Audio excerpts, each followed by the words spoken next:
ನಮಸ್ಕಾರ. ವನಜಾ ಮಲ್ನಾಡ್ ಬಂದಾಯಿತು, ಹೊಸ ವಿಡಿಯೋ ತಂದಾಯಿತು. ಬನ್ನಿ ಇವತ್ತು ಆಸೆ ಸೀರಿಯಲ್ಲು ಹೇಗೆ ಮೂವ್ ಆಗುತ್ತೆ, ಏನು ಸ್ಟೋರಿ ನೋಡೋಣ. ಅದಕ್ಕಿಂತ ಮುಂಚೆ ನನ್ನ ವಿಡಿಯೋಕ್ಕೆ ಸಬ್ಸ್ಕ್ರೈಬ್ ಮಾಡಿಲ್ಲ ಅಂದರೆ ದಯವಿಟ್ಟು ಸಬ್ಸ್ಕ್ರೈಬ್ ಮಾಡ್ಕೊಳ್ಳಿ, ಹಾಗೆ ಒಂದು ಲೈಕ್ ಕೊಡಿ. ಇವತ್ತು ಸೂರ್ಯ ಸಾಲ ತಗೊಂಡಿರೋದಕ್ಕೆ ಒಂದು ಫೈಲ್ ತಂದುಕೊಡು ಅಂತ ಹೇಳಿರ್ತಾನೆ ತಾರಪ್ಪ. ಹಾಗಾಗ್ಬಿಟ್ಟು ಫೈಲ್ ಕೊಡೋಕ್ಕೆ ಅಂತ ಹೋದಾಗ ಅಲ್ಲಿ ತಾರನ ಮನೆಯಲ್ಲಿ ಸಿಕ್ಕಾಬಟ್ಟೆ ಗಲಾಟೆ. ಫೈನಾನ್ಸಿಯರಿಗೆ ಹೊಡೆಯೋಕ್ಕೆ ಬಂದಿದ್ದಾರೆ ರೌಡಿಗಳು. ಎಲ್ಲರೂ ಸೇರ್ಕೊಂಡು ಚೆನ್ನಾಗಿ ಹಿಗ್ಗ ಮುಗ್ಗ ಅವನಿಗೆ ಹೊಡೆದಾಕ್ಬಿಡ್ತಾರೆ. ಆ ಹೊಡಿತಾ ಇರೋ ಟೈಮಿಗೆ ಕರೆಕ್ಟಾಗಿ ಸೂರ್ಯ ಅಲ್ಲಿಗೆ ಎಂಟ್ರಿ ಆಗ್ತಾನೆ. ಎಂಟ್ರಿ ಆಗಿ ಅವ್ರಿಗೆಲ್ಲ ಹೊಡೆದು ಅವನ್ನ ಬಿಡಿಸ್ತಾನೆ. ಇಲ್ಲಾಂದರೆ ಸಾಯಿಸೇ ಬಿಡೋರ ಏನೋ. ಎಲ್ಲ ಹೊಡೆದು ಬಡ್ದು ಬಿಡಿಸಿ ಇವಳು ಬೇಜಾರವಾಗಿ ಎಷ್ಟು ಸಲ ಫೋನ್ ಮಾಡಿದ್ರು ಫೋನ್ ಎತ್ತಲ್ಲ. ಅಲ್ಲಿ ಲವ್ ಫೇಲ್ಯೂರ್ ಆದಾಗಿಂದ ಫೋನ್ ಮಾಡಿದರೆ ಫೋನ್ ಎತ್ತಾ ಇರಲಿಲ್ಲ ತಾರ. ಹಂಗಾಗಿ ಬೇಜಾರಾಗಿ ಮನೆಗೆ ಬರ್ತಾ ಇರ್ತಾಳೆ. ಮನೆ ಒಳಗೆ ಬಂದ ತಕ್ಷಣವೇ ಅವಳ ಪಾಡಿಗೆ ಅವಳು ಬೇಜಾರಾಗಿ ಚಪ್ಪಲಿ ಬಿಚ್ಚಿ ಒಳಗೆ ಬರಬೇಕು. ಅಷ್ಟರೊಳಗೆ ಈ ದೃಶ್ಯ ಎಲ್ಲ ನೋಡ್ಬಿಡ್ತಾಳೆ. ಅವಳಿಗೆ ಶಾಕ್ ಆಗೋಗುತ್ತೆ. ಏನಿದು ಅಂತ ಹೇಳ್ಬಿಟ್ಟು ಎಲ್ಲ ಕಡೆ ನೋಡ್ತಾಳೆ. ಕೊನೆಗೆ ಅಪ್ಪನ ನೋಡ್ತಾಳೆ. ಅಪ್ಪಗೆ ಸಿಕ್ಕಾಬಟ್ಟೆ ಏಟು ಬಿದ್ದಿರುತ್ತೆ. ಬ್ಯಾಂಡೇಜ್ ಎಲ್ಲ ಹಾಕಿರ್ತಾರೆ. ಏನಪ್ಪ ಇದು ಅಂತ ಹೇಳ್ಬಿಟ್ಟು ಓಡೋಗ್ತಾಳೆ. ಓಡೋಗಿ ಏನಪ್ಪ ಇದು, ಏನಾಯಿತು ತಾಯವ್ವ ಅಂತ. ಹಿಂಗೆ ಯಾರೋ ರೌಡಿಗಳು ಬಂದು ಅಪ್ಪಂಗೆ ಹಿಂಗೆ ಹೊಡೆದುಬಿಟ್ರು ಅಂತ ಆ ಅಜ್ಜಿ ಹೇಳುತ್ತೆ, ಆ ಆಂಟಿ. ಅದಕ್ಕೆ ಅಯ್ಯೋ ದೇವರೇ ಯಾರು ಅಂತ ಹೇಳ್ಬಿಟ್ಟು ಇವಳು ಗಾಬರಿಯಾಗಿ ಬಿಟ್ಟಂಗೆ ನೋಡ್ತಾ ಇರ್ತಾಳೆ. ಆವಾಗ ಯಾರು ಅಂತ ಗೊತ್ತಿಲ್ಲ, ಅದು ಯಾರೋ ಅವನ ಹೆಸರು ಹೇಳ್ತಾರೆ. ಆ ಹೆಸರನ್ನವನು ಬಂದು ಹೊಡೆದ ಹಿಂಗೆ ಅಂತ ಹೇಳ್ಬಿಟ್ಟು. ಆವಾಗ ತಾರಿಗೆ ಕೋಪ ಬಂದ್ಬಿಡುತ್ತೆ. ಕೋಪ ಬಂದು ಮಂಜುಗೆ ಫೋನ್ ಮಾಡ್ತಾಳೆ. ಎಷ್ಟು ಸಲ ಫೋನ್ ಮಾಡಿದ್ರು ಫೋನ್ ಎತ್ತಲ್ಲ ಮಂಜ. ಅಂದರೆ ಅಲ್ಲಿ ಲವ್ ಫೇಲ್ಯೂರ್ ಆಗಿರುತ್ತಲ್ಲ, ಅದನ್ನು ಕೇಳೋಕ್ಕೆ ಫೋನ್ ಮಾಡೋಳೆ ಅಂತ ಅವನು ಅಂದ್ಕೊಂಡು ಎತ್ತಂಗೆ ಇಲ್ಲ ಫೋನ್. ಎಷ್ಟು ಸಲ ಫೋನ್ ಮಾಡಿದ್ರು ಫೋನ್ ಎತ್ತಲ್ಲ. ಇಲ್ಲಿ ಅಪ್ಪ ಏನಾಯ್ತಪ್ಪ ಯಾಕಪ್ಪ ಅಂತ ಇಲ್ಲಿ ವಿಚಾರಿಸ್ತಾಳೆ. ವಿಚಾರಿಸಿ ತುಂಬ ಹೊತ್ತು ವಿಚಾರಿಸ್ತಾಳೆ. ಆಮೇಲೆ ಹಂಗೆ ವಿಚಾರಿಸ್ತಾ ಇರ್ತಾಳೆ. ಆ ಕಡೆ ತಾಯವ್ವ, ಈ ಕಡೆ ತಾರ. ಏನಪ್ಪ ಏನಾಯಿತು, ಯಾಕೆ, ಯಾರು ಎಂತು ಅಂತ. ಅಷ್ಟೊತ್ತಿಗೆ ಬ್ಯಾಂಕ್ ಅವ್ರು ಬಂದು ಅಟ್ಯಾಕ್ ಮಾಡ್ತಾರೆ. ನಾವು ಎಷ್ಟೊಂದು ವರ್ಷದಿಂದ ಕೇಳ್ತಾ ಇದ್ದೀವಿ, ನೀವು ರೆಸ್ಪಾನ್ಸ್ ಮಾಡ್ತಾಯಿಲ್ಲ, ಇಷ್ಟು ದುಡ್ಡು ಕೊಡಬೇಕು ನೀವು ಅಂತೇಳ್ಬಿಟ್ಟು ಅದೆಷ್ಟೋ ಕೋಟಿ, ಎಷ್ಟೋ ಲಕ್ಷ, ಎಷ್ಟೋ ರೂಪಾಯಿ ಕೊಡಬೇಕು ಅಂತೇಳ್ಬಿಟ್ಟು ಹೇಳ್ಬಿಡ್ತಾರೆ. ಅದು ಹೇಳ್ಬಿಟ್ಟು ನೋಟಿಸ್ ಕೊಟ್ಬಿಡ್ತಾರೆ. ಆ ನೋಟಿಸ್, ಇಲ್ಲ ಸರ್ ನಾನು ಸ್ವಲ್ಪ ಪ್ರಾಬ್ಲಮ್ ಆಯಿತು, ಕಟ್ತೀನಿ, ತೊಂದರೆ ಇಲ್ಲ, ಬೇಜಾರು ಮಾಡ್ಕೋಬೇಡಿ, ಕಟ್ತೀನಿ ಅಂದರೆ ಅದೆಲ್ಲ ಆಗೋಲ್ಲ, ಕಟ್ಟಲೇಬೇಕಾಗುತ್ತೆ. ಏಕೆಂದರೆ ಎಷ್ಟು ಸಲ ಹೇಳಿದ್ರೂ 1 ಕೋಟಿ ಎಲ್ಲ 2 ಕೋಟಿ 11 ಕೋಟಿನ ಎಷ್ಟು ಕಟ್ಟಬೇಕಾಗಿದೆ. ಹಾಗಾಗಿ ಇವತ್ತು ನೋಟಿಸ್ ಕೊಟ್ಟು ನಾಳೆ ಬಂದು ಮನೆ ಸೀಜ್ ಮಾಡ್ತೀವಿ, ಮನೆ ನಿಮ್ಮ ಕಂಪ್ನಿ ಎಲ್ಲ ಸೀಜ್ ಮಾಡ್ತೀವಿ ಅಂತ ಹೇಳ್ತಾರೆ. ಆಮೇಲೆ ತಾರ ಏನಪ್ಪ ಇದು ಅಂತಾಳೆ. ಹೌದಮ್ಮ, ಕಟ್ಟೋಕ್ಕೆ ಆಗಿಲ್ಲ, ಅದ್ಯಾರೋ ಅವನು ರೌಡಿ ಕಡೆಯಿಂದ ಎಷ್ಟು ದುಡ್ಡಿದ್ರು ಕಟ್ಟಲಿಕ್ಕಾಗೇ ಇಲ್ಲ ಅಂಥೇಳಿ ಅವರಪ್ಪ ಹೇಳ್ತಾನೆ. ಅವರಪ್ಪ ಹೇಳಿದಾಗ ತಾರಕ್ಕೆ ತಲೆ ತಿರುಗಿ ಹೋಗ್ಬಿಡುತ್ತೆ. ಏನಪ್ಪ ಇದು ಹಿಂಗೆ ಹೇಳ್ತಾ ಇದ್ದೀರಾ, ಇಷ್ಟೊಂದು ದುಡ್ಡು ಇವ್ರಿಗೆ ಕಟ್ಟಬೇಕು ಬ್ಯಾಂಕಿಗೆ ಅಂತಿದ್ದಾರಲ್ಲ, ಬಡ್ಡಿ ಕಟ್ಟಿಲ್ಲ ಅಂತಿದ್ದಾರೆ, ಅಸಲು ಕಟ್ಟಿಲ್ಲ ಅಂತಿದ್ದಾರೆ, ಏನಪ್ಪ ಇದು ಅಂತ ಕೇಳ್ತಾಳೆ. ಆವಾಗ ಇಲ್ಲ ಸರ್ ಕಟ್ತೀನಿ, ನಾನು ತೊಂದರೆ ಇಲ್ಲ, ಕಟ್ತೀನಿ, ಆಗುತ್ತೆ ಅಂತ ಹೇಳಿರ್ತಾನೆ. ಆದರೂ ಕೂಡ ಅವರು ಕೇಳಲ್ಲ ಬ್ಯಾಂಕವರು. ನೋಟಿಸ್ ಬಂದಿದೆ, ತಂದಿದ್ದೀವಿ, ನೋಟಿಸ್ ತಗೊಂಡು ನೀವು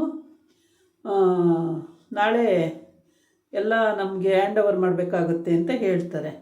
ಆವಾಗ ತಾರ ಏನು ಇದು ಹಿಂಗೆ ಹೇಳ್ತೀರಾ ಸರ್, ಸ್ವಲ್ಪ ಟೈಮ್ ಕೊಡಿ. ಇಲ್ಲ ಮೇಡಮ್, ಟೈಮ್ ಕೊಟ್ಟಿದ್ದೀವಿ, ತುಂಬ ಟೈಮ್ ಕೊಟ್ಟಿದ್ದೀವಿ, ಎಷ್ಟು ಸರಿ ಟೈಮ್ ಕೊಟ್ಟರು ಇವರು ರಿಕವರಿ ಮಾಡಿಲ್ಲ, ಹಾಗಾಗಿ ನಾವೇನು ಮಾಡೋಕ್ಕಾಗಲ್ಲ ಮೇಡಮ್, ಇಷ್ಟು ತಿಂಗಳು ಇಷ್ಟು ದಿವಸ ಅಂತ ಇರುತ್ತೆ, ಹಂಗಾಗಿ ನಾವು ಬಂದುಬಿಡ್ತೀವಿ ಅಂತ ಹೇಳ್ತಾರೆ. ಆವಾಗ ಅವನಿಗೆ ತುಂಬ ಬೇಜಾರಾಗುತ್ತೆ. ಯಾರಿಗೆ, ತಾರನಪ್ಪಗೆ ತುಂಬ ಬೇಜಾರಾಗುತ್ತೆ. ಎಲ್ಲ ಒಂದೊಂದೇ ಸಲ ಈ ಥರ ಪ್ರಾಬ್ಲಮ್ ಆದರೆ ಏನು ಮಾಡಬೇಕು ಅಂತ ಅವನು ಯೋಚನೆಗೆ ಹೊರಟೋಗ್ಬಿಡ್ತಾನೆ.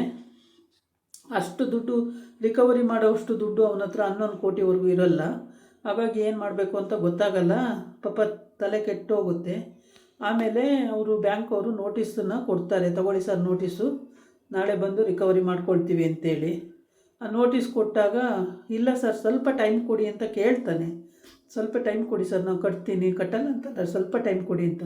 ಆಗಲ್ಲ ಸರ್ ಟೈಮ್ ಕೊಡೋದಕ್ಕೆ, ಆಗಿದೆ, ಲಾಸ್ಟ್ ಡೇ, ಕೊಡೋಕ್ಕಾಗಲ್ಲ ಅಂತೇಳಿ. ಆಮೇಲೆ ತೊಗೊಳ್ಳಿ ನೋಟಿಸು ಅಂತ ಕೊಡ್ತಾನೆ. ತಾರ ನೋಟಿಸು ಇಸ್ಕೋತಾಳೆ, ರಿಸೀವ್ ಮಾಡ್ಕೊಳ್ತಾಳೆ. ನೋಟಿಸ್ ರಿಸೀವ್ ಮಾಡ್ಕೊಂಡಾದಮೇಲೆ ಸರಿ ಅಂತೇಳ್ಬಿಟ್ಟು ತಾಯವ್ವ ಹೇಳ್ತಾಳೆ, ಹಾಸ್ಪಿಟ್ಲಿಗೆ ಕರ್ಕೊಂಡು ಹೋಗೋಣ, ಯಾವುದಾದ್ರು ಯಾರಿಗಾರು ಫೋನ್ ಮಾಡು ಅಂದರೆ ಯಾರು ಫೋನ್ ಎತ್ತಾ ಇಲ್ಲ ಅಂತಾಳೆ. ಅದಕ್ಕೆ ಆಟೋನಾದ್ರು ತೊಗೊಂಡು ಬರಮ್ಮ, ಹೋಗಿ ಆಟೋಕ್ಕೆ ಹೋಗೋಣ ಅಂತೇಳಿ. ಆಮೇಲೆ ಹೋಗಿ ರೋಡಲ್ಲಿ ಹೋಗಿ ಆಟೋನ ಅಡ್ಡ ಹಾಕ್ತಾಳೆ. ಆಟೋ ಅಡ್ಡ ಹಾಕಿದಾಗ ಸುಮಾರು ಹೊತ್ತಾದಮೇಲೆ ಒಬ್ಬ ಆಟೋ ನಿಲ್ಲಿಸಿದಾಗ ಆಟೋದವನ್ನ ಕರ್ಕೊಂಬಂದು ಎತ್ತಾಕೊಂಡು ಹೋಗಬೇಕು ಹಾಸ್ಪಿಟ್ಲಿಗೆ. ಆದರೆ ಇಲ್ಲಿ ಗಾಬರಿ ಆಗಿಬಿಟ್ಟಿದ್ದಾಳೆ. ಇವಾಗ ಆಟೋದವ್ರಿಗೆ ಹೋಗೋಕ್ಕಿಂತ ಮೊದಲೇ ಗಾಬರಿ ಆಗ್ಬಿಟ್ಲು. ಇಷ್ಟೊಂದು ದುಡ್ಡು, ಇಷ್ಟೊಂದು ಹೆಂಗೆ ಮೇಂಟೈನ್ ಮಾಡೋದು, ಹೇಗೆ ರಿಕವರಿ ಮಾಡ್ಕೊಳ್ಳೋದು. ಅಪ್ಪ ಬೇರೆ ಈಗ ಆಗಿಬಿಟ್ರು, ಪ್ರಜ್ಞೆ ತಪ್ಪು ಹೋಗ್ಬಿಟ್ಟ. ಅವ್ರು ಹೇಳಿದ ತಕ್ಷಣವೇ ಇವನಿಗೆ ಪ್ರಜ್ಞೆ ಹೋಗ್ಬಿಡ್ತು. ಪ್ರಜ್ಞೆ ಹೋದ ತಕ್ಷಣವೇ ಅವಳು ಗಾಬರಿ ಆಗಿಬಿಟ್ಲು. ನೋಟಿಸ್ ಕೊಟ್ಟು ಕೈಲಿ ಇಸ್ಕೊಳ್ಳೋಕೆ ಹೋದ. ಅವಳು ತಾರ ಇಸ್ಕೊಂಡು ನಾಳೆ ಬಂದು ರಿಕವರಿ ಮಾಡ್ಕೊಳ್ತೀವಿ ಅಂದ ತಕ್ಷಣವೇ, ಸೀಜ್ ಮಾಡ್ತೀವಿ ಮನೇನ ಅಂದ ತಕ್ಷಣವೇ ಅವನು ಅತ್ಲಾಗಿ ಮೂರ್ಛೆ ಹೋಗೇ ಬಿಟ್ಟ. ಹಂಗಾಗ್ಬಿಟ್ಟು ಗಾಬರಿ ಆಗಿಬಿಡ್ತಾರೆ. ಅವ್ರು ಹೇಳ್ಬಿಟ್ಟು ಹಂಗೆ ಹೊರಟೋಗ್ತಾರೆ. ತಾರ ಅಯ್ಯೋ ಅಪ್ಪ ಅಪ್ಪ ಅಂತಿರ್ತಾಳೆ. ತಾಯವ್ವ ಅಪ್ಪ ಅಂತಾದ್ರಾಗಲ್ಲ, ತಾರ ಹೋಗು, ಅಲ್ಲೆಲ್ಲರೂ ಆಟೋ ಇದ್ರೆ ತೊಗೊಂಡು ಬಾ ಅಂತ ಕಳಿಸ್ತಾಳೆ. ಆಗ ಓಡೋಗಿ ಅಲ್ಲಿ ಆಟೋ ಬರ್ತಿರುತ್ತೆ. ಆಟೋದವನ್ನ ನಿಲ್ಲಿಸ್ಬಿಟ್ಟು ಅಣ್ಣ ಹಿಂಗೆ ಆಗಿದೆ ಬನ್ನಿ ಅಣ್ಣ ಅಂತೆ ಕರಿತಾಳೆ. ಆವಾಗ ಬರ್ತಾರೆ ಅವರು.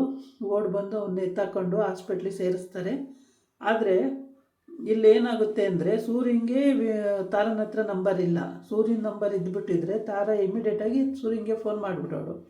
ನಂಬರ್ ಇಲ್ಲ ಒಂದು. ಮತ್ತು ಮಂಜಾ ಫೋನ್ ಎತ್ತಾ ಇಲ್ಲ. ಮಂಜುಗೆ ಮದುವೆ ಮಾಡ್ಕೊಂತ ಕೇಳೋಕ್ಕಲ್ಲ, ಆದರೆ ಅಪ್ಪಗೆ ಹಿಂಗೆ ಮಾಡಿಬಿಟ್ಟಿದ್ದಾರೆ ಬಾ ಬೇಗ ಅಂತ ಹೇಳೋಣ ಅಂದರೆ ಅವನು ಫೋನ್ ಎತ್ತೇ ಇಲ್ಲ. ಈ ಮಂಜುನಿಗೆ ಅವರಮ್ಮ ಯಾಕೋ ಮಂಕಾಗಿದೆಯಾ, ಏನಾಯಿತು ಅಂತ ಕೇಳಕ್ಕೆ ಬರ್ತಾಳೆ. ಆವಾಗ ಏನಿಲ್ಲಮ್ಮ, ನಾಳೆಯಿಂದ ಕೆಲಸ ಹೋದರೆ ಏನು ಮಾಡ್ತೀಯಮ್ಮ, ನನ್ನನ್ನು ಸಾಕ್ತೀಯಮ್ಮ ಅಂತ ಕೇಳ್ತಾನೆ. ಅಯ್ಯೋ ಹೊಟ್ಟೆ ನನಗೇನು ಭಾರನೇನು, ನೀನು ಸಾಕ್ತೀನಿ, ಸಾಕೋಕ್ಕಾಗಲ್ಲ ಅಂತ ಹೇಳೋಕ್ಕಾಗುತ್ತಾ? ಆಯಿತು, ನೀನು ಎಷ್ಟು ದಿನ ಆಗುತ್ತೋ ಅಷ್ಟು ದಿನ ನಾನು ಸಾಕ್ತೀನಿ, ಸುಮ್ಮನೆ ಇರು, ಯಾಕೆ ಯೋಚನೆ ಮಾಡ್ತೀಯ ಅಂತೇಳಿ. ಆಮೇಲೆ ಕೇಳ್ತಾಳೆ ಲಾಸ್ಟಲ್ಲಿ ಎಲ್ಲ ಮಾತಾಡಾದ್ಮೇಲೆ, ಅಲ್ಲ ಈಗ ಕೆಲಸಕ್ಕೆ ಹೋಗಲ್ಲ ಅಂತಿದ್ದಿಲ್ಲ, ಅಂಥದ್ದೇನಾಯಿತು ಅಂತ. ಆವಾಗ ಅವನು ಇನ್ನೂ ಹೇಳಿಲ್ಲ. ಆಮೇಲೆ ಹೇಳೋಕ್ಕಿಂತ ಮೊದಲು ಈ ಕಡೆ ಈ ಶಾಂತಿ ಮತ್ತು ವಿಶಾಲ ಇಬ್ಬರೂ ಇವಳು ಬರೀ ಫಿಟ್ಟಿಂಗ್ ಇಡೋದೆ, ಯಾವಾಗ ನೋಡಿದ್ರು ಅವ್ರ ಮನೆ ಹಾಳು ಮಾಡೋಕ್ಕೆ ಓಡಾಡ್ತಿರ್ತಾಳೆ ಈ ವಿಶಾಲ. ಹಂಗಾಗ್ಬಿಟ್ಟು ವಿಶಾಲ ಅವರೇ ಏನು ಮಾಡೋದು, ಹಿಂಗಾಯಿತು. ಮೀನಾ ಏನಂತಾಳೆ ಅಂದರೆ, ಅಯ್ಯೋ ಅವಳು ಏನಂತಾಳೆ, ನಾನು ನೋಡಿದ ತಕ್ಷಣ ಆ ಕಡೆ ಓಡೋಗ್ತಾಳೆ. ಏನಂತಾಳೆ ಅವಳು, ಮನೆ ಬಿಟ್ಟು ಹೋಗಲ್ಲ ಅಂತ. ಮತ್ತು ಮನೆ ಬಿಟ್ಟು ಕಳ್ಸೋಕ್ಕಾಗಲ್ವೇ ನಿಮ್ಮ ಕೈಯಲ್ಲಿ? ಇಲ್ಲ ಆಗಲ್ಲ.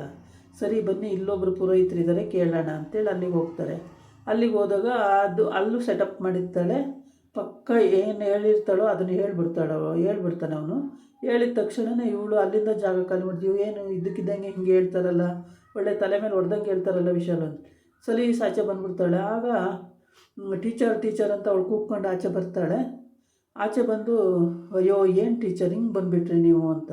ಅಯ್ಯೋ ಏನು ವಿಶಾಲು ಹಿಂಗೆ ಹೇಳ್ಬಿಟ್ನಲ್ಲ, ಅವನು ಕರೆಕ್ಟಾಗಿ ಹೇಳ್ತಾವ್ರಲ್ಲ, ಅವ್ರಿಗೆ ಹೆಂಗೆ ಗೊತ್ತಾಗ್ಬಿಡುತ್ತೆ ಅಂತ. ಅಯ್ಯೋ ಅವ್ರ ಜ್ಞಾನಿಗಳು ಎಲ್ಲ ಗೊತ್ತಾಗುತ್ತೆ ಅವರಿಗೆ, ಹಿಂಗೆ ಆಗುತ್ತೆ ಹಿಂಗೆ ಹೋಗುತ್ತೆ ಅಂತ ಎಲ್ಲ ಗೊತ್ತಾಗುತ್ತೆ, ನೀವೇನು ತಲೆ ಕೆಡಿಸ್ಕೋಬೇಡಿ, ಬಿಡಿ, ಆಯಿತು ಅವ್ರನ್ನೇ ಕರೆಯೋಣಂತೆ ಬಿಡಿ ಅಂತೇಳಿ. ಅಯ್ಯೋ ವಿಶಾಲು ನಮ್ಮನೆಗೆ ಆಗಲ್ಲ ಅದು ಅಂತ ಹೇಳ್ತಾಳೆ. ಇದಾಗಿತ್ತು ಇವತ್ತಿನ ವಿಡಿಯೋ. ನಾಳೆ ಇನ್ನೊಂದು ವಿಡಿಯೋ ಜೊತೆ ಬರ್ತೀನಿ. ನಮಸ್ಕಾರ.